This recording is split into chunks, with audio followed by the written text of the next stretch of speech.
కాసేపట్లో మహాప్రస్థానంలో ఎమ్మెల్యే మాగంటి గోపీనాథ్ అంతిమ సంస్కారాలు జరగనున్నాయి. ప్రభుత్వం అధికారిక లాంఛనాలతో మాగంటి అంతిమ సంస్కారాలను నిర్వహించనుంది. మరోవైపు మాదాపూర్లో నివాసానికి జూబ్లీహిల్స్ ఎమ్మెల్యే మాగంటి గోపీనాథ్ భౌతికకాయం చేరుకుంది. మాగంటి గోపీనాథ్ భౌతికకాయానికి మాజీ సీఎం కేసీఆర్ నివాళులర్పించారు. గోపీనాథ్ పార్థివ దేహాన్ని చూసి కేసీఆర్ కన్నీటి పర్యాంతమయ్యారు. అనంతరం ఆయన కుటుంబ సభ్యులను పరామర్శించి ప్రగాఢ సానుభూతి తెలిపారు. అలాగే మాగంటి భౌతికకాయానికి మాజీ మంత్రి కేటీఆర్, ఏపీ మంత్రి నారా లోకేష్, బీఆర్ఎస్ నాయకులు పూలమాలలు వేసి నివాళులర్పించారు. ఇవాళ ఉదయం 5:45 మాగంటి తుది శ్వాస విడిచారు. ఈ నెల 5న గుండెపోటుతో ఎమ్మెల్యే మాగంటి గోపీనాథ్ ఏఐజీ ఆసుపత్రిలో చేరారు. అయితే కార్డియాక్ అరెస్టుకు గురైనట్లు వైద్యులు తెలిపారు. సిపిఆర్ చేయడంతో తిరిగి గుండె కొట్టుకోవడం, నాడి, బీపీ సాధారణ స్థితికి రావడంతో ఐసీయూలో వెంటిలేటర్పై చికిత్స కొనసాగించారు. అయితే కొన్నాళ్లుగా ఆయన కిడ్నీ సమస్యలతో బాధపడుతున్నారు. 3 నెలల క్రితం కూడా ఏఐజీలో మాగంటి గోపీనాథ్ చేరారు. అప్పట్లో డయాలసిస్ చేయించుకున్నట్లు సమాచారం. గుండెపోటు రావడంతో చికిత్స పొందుతూ ఆయన మృతి చెందారు. మాగంటి గోపీనాథ్ ప్రస్థానం చూసినట్లయితే 1982లో ఎన్టీఆర్ స్ఫూర్తితో మాగంటి గోపీనాథ్ టీడీపీలో చేరారు.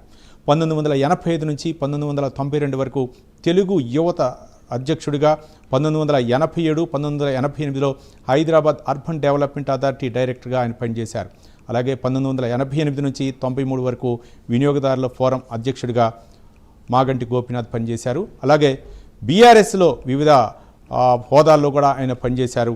2014లో తొలిసారి టీడీపీ నుంచి ఎమ్మెల్యేగా గెలుపొందారు. తర్వాత 2018లో మాగంటి గోపీనాథ్ బీఆర్ఎస్లో చేరారు. ఈ ఏడాది జరిగిన ఎన్నికల్లో విజయం సాధించారు. మాగంటి గోపీనాథ్ పార్థివ దేహానికి పలువురు నివాళులర్పిస్తారు. ఈరోజు మధ్యాహ్నం ఆయనకు మహాప్రస్థానంలో ఆయన అంత్యక్రియలు నిర్వహించినారు. దీనిపై మరింత సమాచారం మా కరస్పాండెంట్ చందు లైవ్ ద్వారా అందిస్తారు. చందు.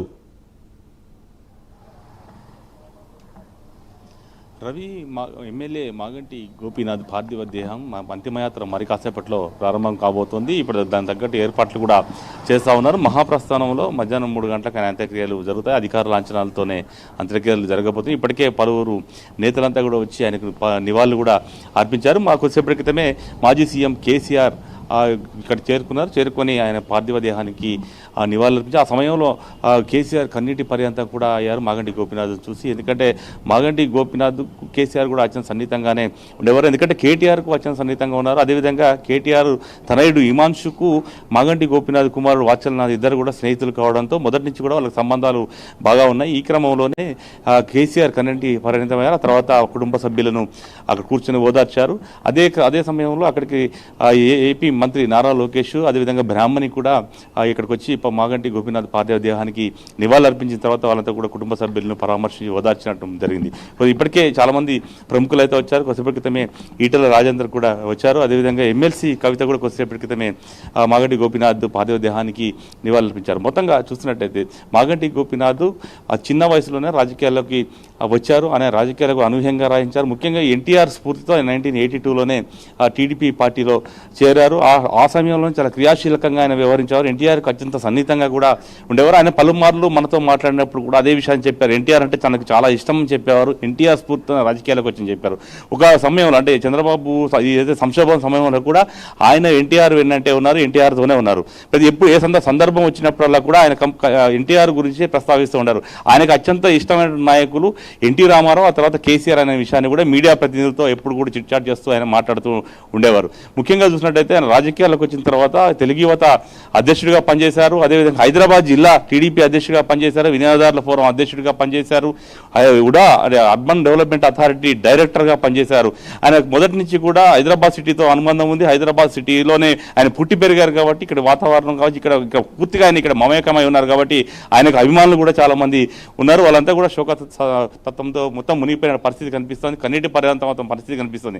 ముఖ్యంగా జూబ్లీహిల్స్ నియోజకవర్గంలో 2014లో ఆయన టీడీపీ నుంచి ఎమ్మెల్యేగా గెలిచారు. ఆ తర్వాత ఆయన బీఆర్ఎస్ పార్టీలో చేరి 2018, 23లో బీఆర్ఎస్ పార్టీ ఎమ్మెల్యేగా గెలిపారు. 3 సార్లు హ్యాట్రిక్ ఎమ్మెల్యేగా ఆయన నిలిచారు. ముఖ్యంగా నియోజకవర్గంలో ఆయన చాలా పట్టుంది. ఇప్పటికే బీఆర్ఎస్ పార్టీ కార్యకర్తలంతా కూడా మాగంటి గోపీనాథ్ పార్థివ దేహాన్ని చూసి నివాళులర్పించేందుకు కూడా బారులు తీరిన పరిస్థితి కనిపించింది. చాలామంది అంటే తమ నాయకుడు లేడు అనేటువంటి విషయాన్ని వాళ్ళంతా కూడా జీర్ణించుకోలేకపోతున్నారు. చేయలేకపోతున్నారు. ఎందుకంటే దాదాపుగా అంటే 15-20 సంవత్సరాల నుంచి కూడా అదే నియోజకవర్గంలో ఆయన ఉన్నారు కాబట్టి అక్కడ ఉన్నటువంటి ప్రజలతో ఆయన మమేకమై ఉన్నారు. ఏ ఆపద వచ్చినా కూడా ముఖ్యంగా కార్యకర్తలకు ఏ ఆపద వచ్చినా కూడా తానున్నానంటూ వెంటనే అక్కడికి వెళ్ళేటువంటి నైజాం మాగంటి గోపీనాథ్ది. కాబట్టి వాళ్ళంతా కూడా చాలా బాధపడుతున్న పరిస్థితి కనిపించింది. ముఖ్యంగా కొద్దిసేపటికి క్రితమే కేసీఆర్ వచ్చిన సమయంలోనే కొంతమంది అంటే నినాదాలు కూడా చేశారు. అంటే మాగంటి గోపీనాథ్ ఇక లేరు, మమ్మల్ని ఆదుకోవాలి, మీరే మాకు దిక్కు, మీరంతా కూడా ఒకసారి మా నియోజకవర్గానికి రావాలంటూ కూడా కేసీఆర్ను అక్కడ ఉన్నటువంటి బీఆర్ఎస్ కార్యకర్తలు కోరినటువంటి పరిస్థితి కనిపించింది. ముఖ్యంగా చూస్తుంటే ఆ నియోజకవర్గంలో ఆయనకు పెనవేసుకునే అనుబంధం అయితే ఏర్పడిందని చెప్పవచ్చు. ఎందుకంటే మొదటి నుంచి కూడా ఒక విలక్షణమైన శైలిలో ఉండేవారు మాగంటి గోపీనాథ్. చాలా సౌమ్యుడిగా ఉన్నాడు, ఎవరితో ఎక్కువగా మాట్లాడడం కానీ ఆయన పనేదో ఆయన చూసుకుని వెళ్ళేటువంటి తత్వం మాగంటి గోపీనాథ్ది.